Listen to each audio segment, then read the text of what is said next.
조선 수군을 괴멸시킨 장본인인가, 아니면 불운한 시대가 낳은 비극적인 희생양이었을까요? 역사 속에서 원균이라는 이름은 언제나 이처럼 극단적인 평가와 뜨거운 논란의 한가운데 서 있습니다.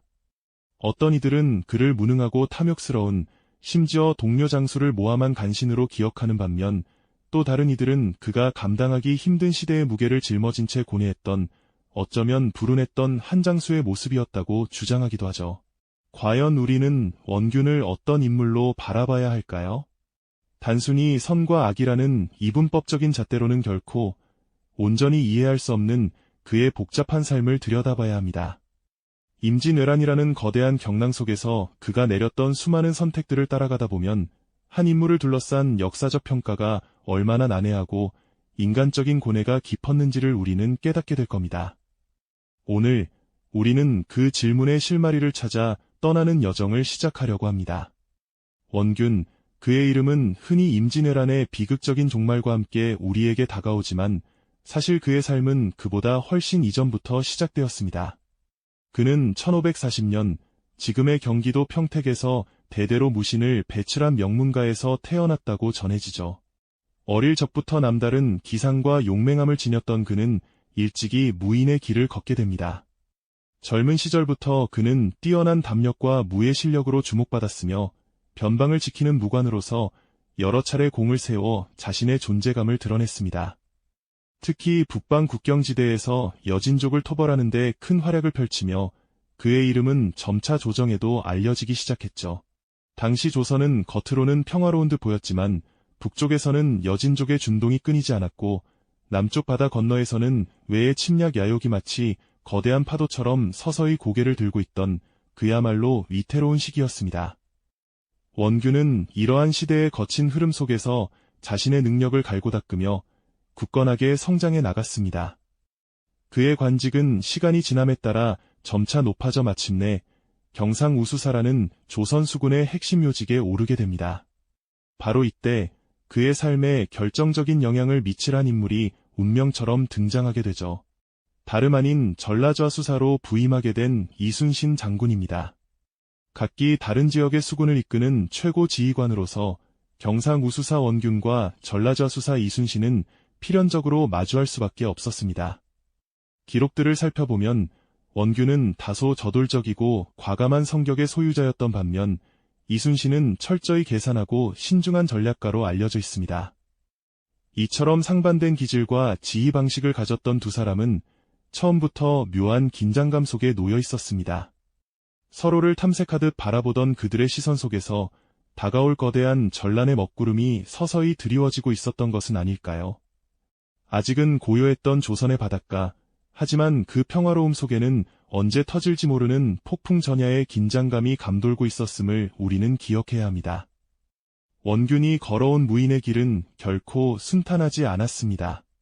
크고 작은 전투와 막중한 책임감의 연속이었죠. 그러나 그의 진정한 시험대는 이제 막 시작되려 하고 있었습니다. 임진왜란이라는 거대한 경랑이 조선의 해안을 덮치기 직전 과연 원균은 어떤 선택들을 해나가게 될까요? 그의 초기 행적들은 이후 조선 수군이 겪게 될 거대한 비극을 예고하는 작은 파문과 같았습니다. 이순신과의 관계 설정은 단순한 개인적인 감정을 넘어 풍전등화 같던 조선의 운명을 좌우할 중대한 변수로 작용하게 됩니다. 당시 조정의 대신들은 파벌 싸움에 여념이 없었고 이러한 정치적 혼란은 두 장수의 관계에도 미묘하지만 깊은 영향을 미치기 시작했습니다. 과연 원균은 이 혼돈의 시대를 어떻게 헤쳐나갔을까요? 그의 선택 하나하나가 조선의 미래에 어떤 그림자를 드리웠을지 우리는 이제 그 발자취를 더욱 깊이 따라가 볼 시간입니다. 이전 회차에서 우리는 임진왜란이라는 거대한 폭풍이 조선을 향해 서서히 다가오고 있었음을 이야기했었죠. 고요했던 바다는 이제 언제든 경랑에 휩싸일 준비를 마친 듯 알 수 없는 긴장감에 휩싸여 있었습니다. 마침내 1592년 그 폭풍은 현실이 되어 조선의 해안을 무자비하게 덮쳤습니다. 일본군은 부산에 상륙한 지 불과 20여일 만에 한양을 함락시키는 등 그야말로 파죽지세로 북상하기 시작했죠. 그들의 침략은 너무나도 빠르고 강력해서 조선의 군사체계는 한순간에 마비되고 혼란에 빠져들었습니다. 마을마다 불길이 치솟고 육군은 속수무책으로 무너져 내렸으며 백성들의 삶은 이루 말할 수 없는 지옥으로 변해갔습니다. 이러한 절망적인 상황 속에서 조선 수군에게도 거대한 시험대가 드리워졌습니다. 경상우수사 원균 역시 예외는 아니었죠. 그는 임진왜란 초기에 사천, 당포, 한산도 등 여러 해전에서 이순신 장군과 함께 혁혁한 전과를 올리며 왜군에 맞서 싸웠습니다. 특히 사천 해전에서는 왜군 선박 수십 척을 불태우고 적의 기세를 꺾는 데 크게 기여하는 등 용맹을 떨치며 조선 수군이 승리하는 데 중요한 역할을 하기도 했습니다. 이러한 초기 전과들은 그가 결코 무능하거나 비겁한 장수가 아니었음을 분명히 보여주는 증거라고 할 수 있겠습니다. 그는 분명 당대에도 인정받던 용감한 무인이었죠. 하지만 전란의 불길이 거세질수록 이순신과 원균 두 사람 사이에 미묘했던 긴장감은 점차 짙은 갈등의 그림자로 변모하기 시작했습니다. 그들의 관계는 단순히 개인적인 감정 싸움만으로 치부할 수 없는 복잡한 양상을 띠고 있었는데요. 서로 다른 지휘 스타일과 전술에 대한 이견은 물론 무엇보다 당시 조정의 뿌리 깊은 정치적 역학 관계가 그들의 갈등을 더욱 부추기는 불쏘시개 역할을 했습니다. 조정은 동인과 서인이라는 거대한 파벌로 나뉘어 치열한 권력 다툼을 벌이고 있었고, 이러한 분열은 국가의 존망이 걸린 전란 중에도 전혀 사그라들지 않았습니다. 당시 조정의 대신들은 전황을 정확히 파악하고 효과적인 방책을 논의하기보다는 자신들의 정치적 입지를 다지고 상대 파벌을 견제하는데 더 몰두하는 경향이 짙었습니다. 이순신 장군은 당시 동인 세력의 지지를 받았던 반면 원균은 서인 세력과 더 가까운 인물로 여겨졌던 것이죠. 이러한 정치적 배경은 두 장수 사이의 군사적 견해차를 더욱 첨예하게 만들었고, 결국 단순한 전술적 의견 대립을 넘어선 심각한 대립으로 치닫게 만들며 조선 수군의 앞날에 먹구름을 드리웠습니다. 특히 이순신 장군이 전라도 수군을 이끌고 연전연승을 거두며 백성들의 희망으로 떠오르자 조정 내 일부 세력은 그의 명성과 영향력을 시기하고 모함하기 시작했습니다. 그들은 이순신을 깎아내리기 위해 온갖 방법을 동원했고, 이때 원균은 이순신을 공격하는 데 이용되기도 하는 비극적인 상황에 놓였습니다. 조정은 이순신에게 무리한 출전을 거듭 명했으나 이순신은 수군의 보존과 후위를 도모하기 위해 신중한 태도를 보였습니다. 그러나 이러한 그의 현명하고도 신중한 판단은 오히려 왕명을 거역한 명령 불복종이라는 위험한 꼬리표가 되어 그에게 되돌아왔죠. 결국 선조는 이순신에게 출전을 명하는 어명을 내렸고, 이를 따르지 않자 이순신을 파직하고 한양으로 압송하게 됩니다. 이 과정에서 원균은 이순신의 비협조적인 태도를 조정에 상세히 보고하며 결과적으로 이순신을 파직시키는데 결정적인 역할을 했다는 비판을 면하기 어려웠습니다. 이 모든 상황이 복잡하게 얽히고 설켜 조선 수군을 이끌었던 가장 뛰어난 장수 중 한 명이었던 이순신은 결국 백의종군하는 참담한 처지가 되고 말았죠. 원균의 선택은 과연 무엇이었을까요? 그는 정말 순전히 사적인 감정 때문에 이순신을 밀어내고 그 자리를 탐했던 것일까요? 아니면 조정의 끊임없는 압력과 파벌 싸움 속에서 자신의 생존과 무인으로서의 입지를 지키기 위한 고뇌의 찬 선택이었을까요? 어쩌면 그는 혼란스러운 정치 상황 속에서 자신이 할 수 있는 최선을 다하려 했던 것일 수도 있습니다. 그러나 그의 선택은 결과적으로 조선 수군에 돌이킬 수 없는 파국으로의 길목을 활짝 열게 됩니다. 이순신이 물러난 삼도 수군 통제사의 자리는 이제 원균이 차지하게 되었습니다. 조선 수군 전체를 지휘해야 하는 막중한 책임이 그의 어깨에 지워진 것이죠. 어쩌면 그는 오랜 무인 생활 끝에 찾아온 영광스러운 기회라고 생각했을지도 모릅니다. 하지만 그 영광의 자리에는 감당하기 어려운 무게와 함께 거대한 비극의 그림자가 짙게 드리워져 있었습니다. 과연 원균은 이 절체절명의 위기 속에서 어떤 결정을 내리게 될까요? 그 선택 하나하나가 조선의 운명을 어떻게 뒤흔들게 될지 우리는 이제 더욱 긴장하며 그의 발자취를 따라가야 할 때입니다. 그가 통제사의 교지를 받아들었을 때 조선의 운명은 마치 거대한 폭풍우 속 작은 돛담배처럼 위태로운 상황에 놓여 있었죠. 조정의 강요와 백성들의 간절한 기대를 어깨에 짊어진 채 원균은 이순신 장군이 떠난 자리를 메우고 조선 수군을 이끌어야 하는 막중한 소임을 부여받게 됩니다. 하지만 그에게 당도한 현실은 영광스러운 지위와는 거리가 먼 차갑고도 혹독한 절망에 가까웠습니다. 이미 조선 수군은 전임 통제사의 파직과 압송이라는 충격적인 사건으로 인해 장병들의 사기가 땅바닥에 떨어져 있었고요. 오랜 시간 공들여 다져온 전열은 걷잡을 수 없이 흐트러져 있었습니다. 반면 왜군은 파죽지세로 남해안을 장악하며 조선의 숨통을 조여오고 있었으니 그야말로 풍전등화의 위기였죠. 조정에서는 연일 출전을 독촉하며 원균의 목을 죄어왔습니다. 만약 출전하여 패배하면 역적으로 몰려 가문의 명예를 잃을 것이요.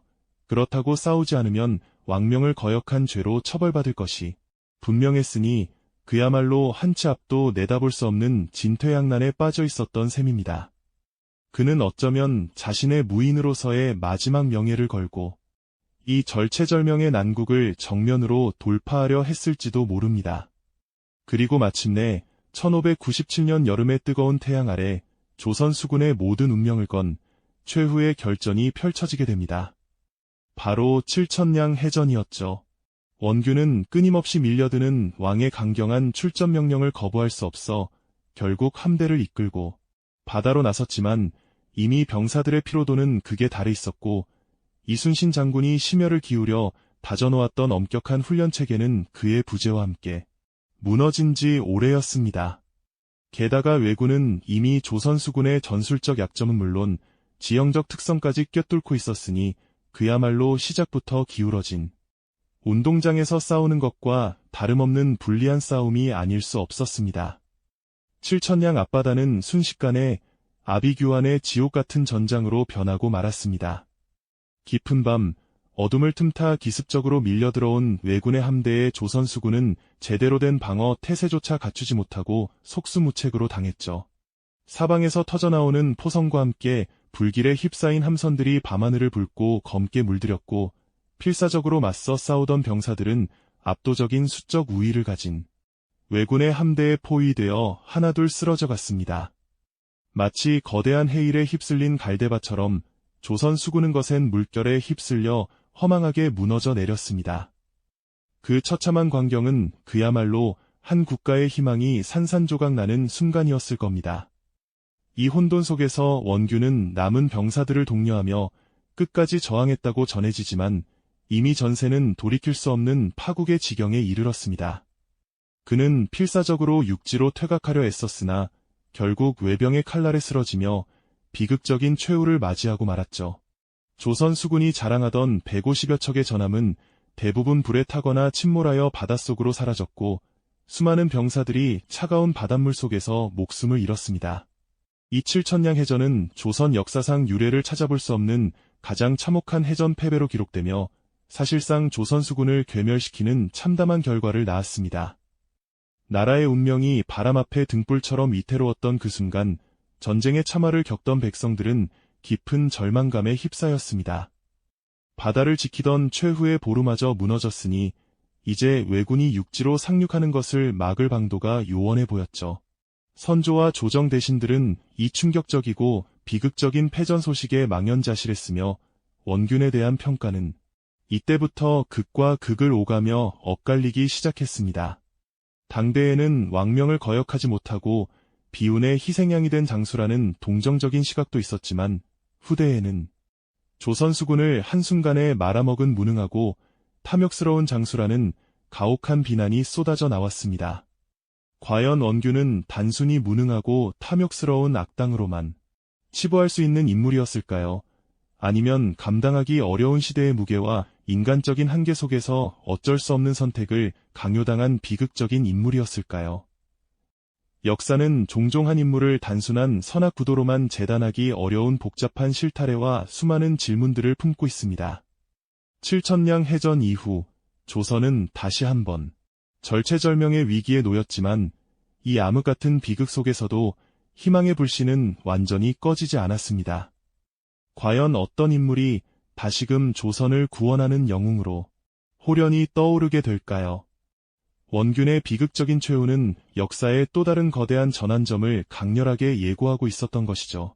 칠천량 해전의 비극 이후 조선은 문자 그대로 벼랑 끝에 선 듯 아슬아슬한 상황에 놓였습니다. 바다의 마지막 방패마저 산산이 부서져 내린 순간 백성들의 마음속에는 깊은 절망감이 그림자처럼 드리웠죠. 예군이 이제 언제든 육지로 밀고 들어올 수 있다는 공포는 전국을 휩쓸었고 임금 선조와 조정 대신들은 이 충격적인 패전 소식 앞에 망연자실할 수밖에 없었습니다. 국정은 혼란에 빠졌고 이미 지칠 대로 지친 백성들의 삶은 더욱 피폐해져만 갔습니다. 모든 희망이 사라진 듯한 암울한 시기였죠. 이때부터 원균이라는 인물에 대한 평가는 극명하게 엇갈리기 시작했습니다. 당대에는 혹독한 왕명을 거역하지 못하고 전장에 나섰다가 희생당한 비운의 장수라는 동정적인 시각도 분명 존재했습니다. 그러나 후대 역사가들의 기록 속에서 그는 조선 수군을 한순간에 괴멸시킨 무능하고 탐욕스러운 장수라는 가혹한 비난을 면치 못하게 됩니다. 과연 원균은 단순히 역사의 악당으로만 치부될 수 있는 인물이었을까요? 아니면 감당하기 어려운 시대의 거대한 무게와 인간적인 한계 속에서 고뇌하며 잘못된 선택을 강요당한 비극적인 인물로 재조명되어야 할까요? 역사는 종종 한 인물을 단순한 선악의 이분법적인 구도로만 재단하기 어려운 복잡한 실타래처럼 얽힌 질문들을 우리에게 던지곤 합니다. 칠천량 해전에 참담한 결과가 원균 개인의 무능함 때문이었는지 아니면 당시 조정의 무리한 명령과 정치적 압력이 빚어낸 필연적인 비극이었는지에 대한 논란은 오늘날까지도 계속되고 있습니다. 그가 처했던 시대적 맥락과 그를 둘러싼 인간적인 갈등, 그리고 지휘관으로서 짊어져야 했던 막중한 책임감을 모두 고려할 때 원균의 이야기는 단순한 실패담을 넘어 인간 본연의 나약함과 선택의 기로에 선한 인물의 고뇌를 보여주는 것이 아닐까요? 우리는 칠천량이라는 비극적인 사건을 통해 한 인물의 운명이 한 국가의 명운과 얼마나 밀접하게 연결될 수 있는지, 그리고 지도자의 판단 하나하나가 얼마나 거대한 파장을 일으킬 수 있는지를 생생하게 목격하게 됩니다. 압도적인 적 앞에서 속수무책으로 무너져 내리는 조선 수군의 모습은 시청자에게 깊은 충격과 함께 형언할 수 없는 비극적인 감정을 안겨주죠. 하지만 바로 이 비극의 정점에서 우리는 역사가 단순한 흑백 논리로만 설명될 수 없다는 중요한 깨달음을 얻게 됩니다. 한 인물을 평가할 때는 그가 처했던 시대적 맥락과 인간적인 한계, 그리고 그를 둘러싼 복잡한 정치적 상황까지도 종합적으로 헤아려야 한다는 메시지를 말이죠. 원균의 이야기는 단순히 과거의 한 인물을 넘어 오늘날 우리에게도 리더십의 무게와 책임감, 그리고 복잡한 상황 속에서 이루어지는 인간적 판단의 한계에 대한 중요한 질문을 던져줍니다. 과연 우리는 역사 속 인물들을 얼마나 공정하고 입체적으로 평가하고 있으며 그의 비극적인 이야기가 오늘날 우리 사회에 주는 교훈은 무엇일까요? 한 인물을 둘러싼 극단적인 평가와 논란 속에서 우리는 역사의 진정한 의미를 찾아가는 깊이 있는 성찰의 기회를 얻게 되는 것이죠. 이 영상이 도움이 되셨다면 좋아요와 구독 부탁드립니다. 여러분의 응원이 제게 큰 힘이 됩니다. 다음 영상에서도 더 유용한 정보를 공유하겠습니다. 감사합니다.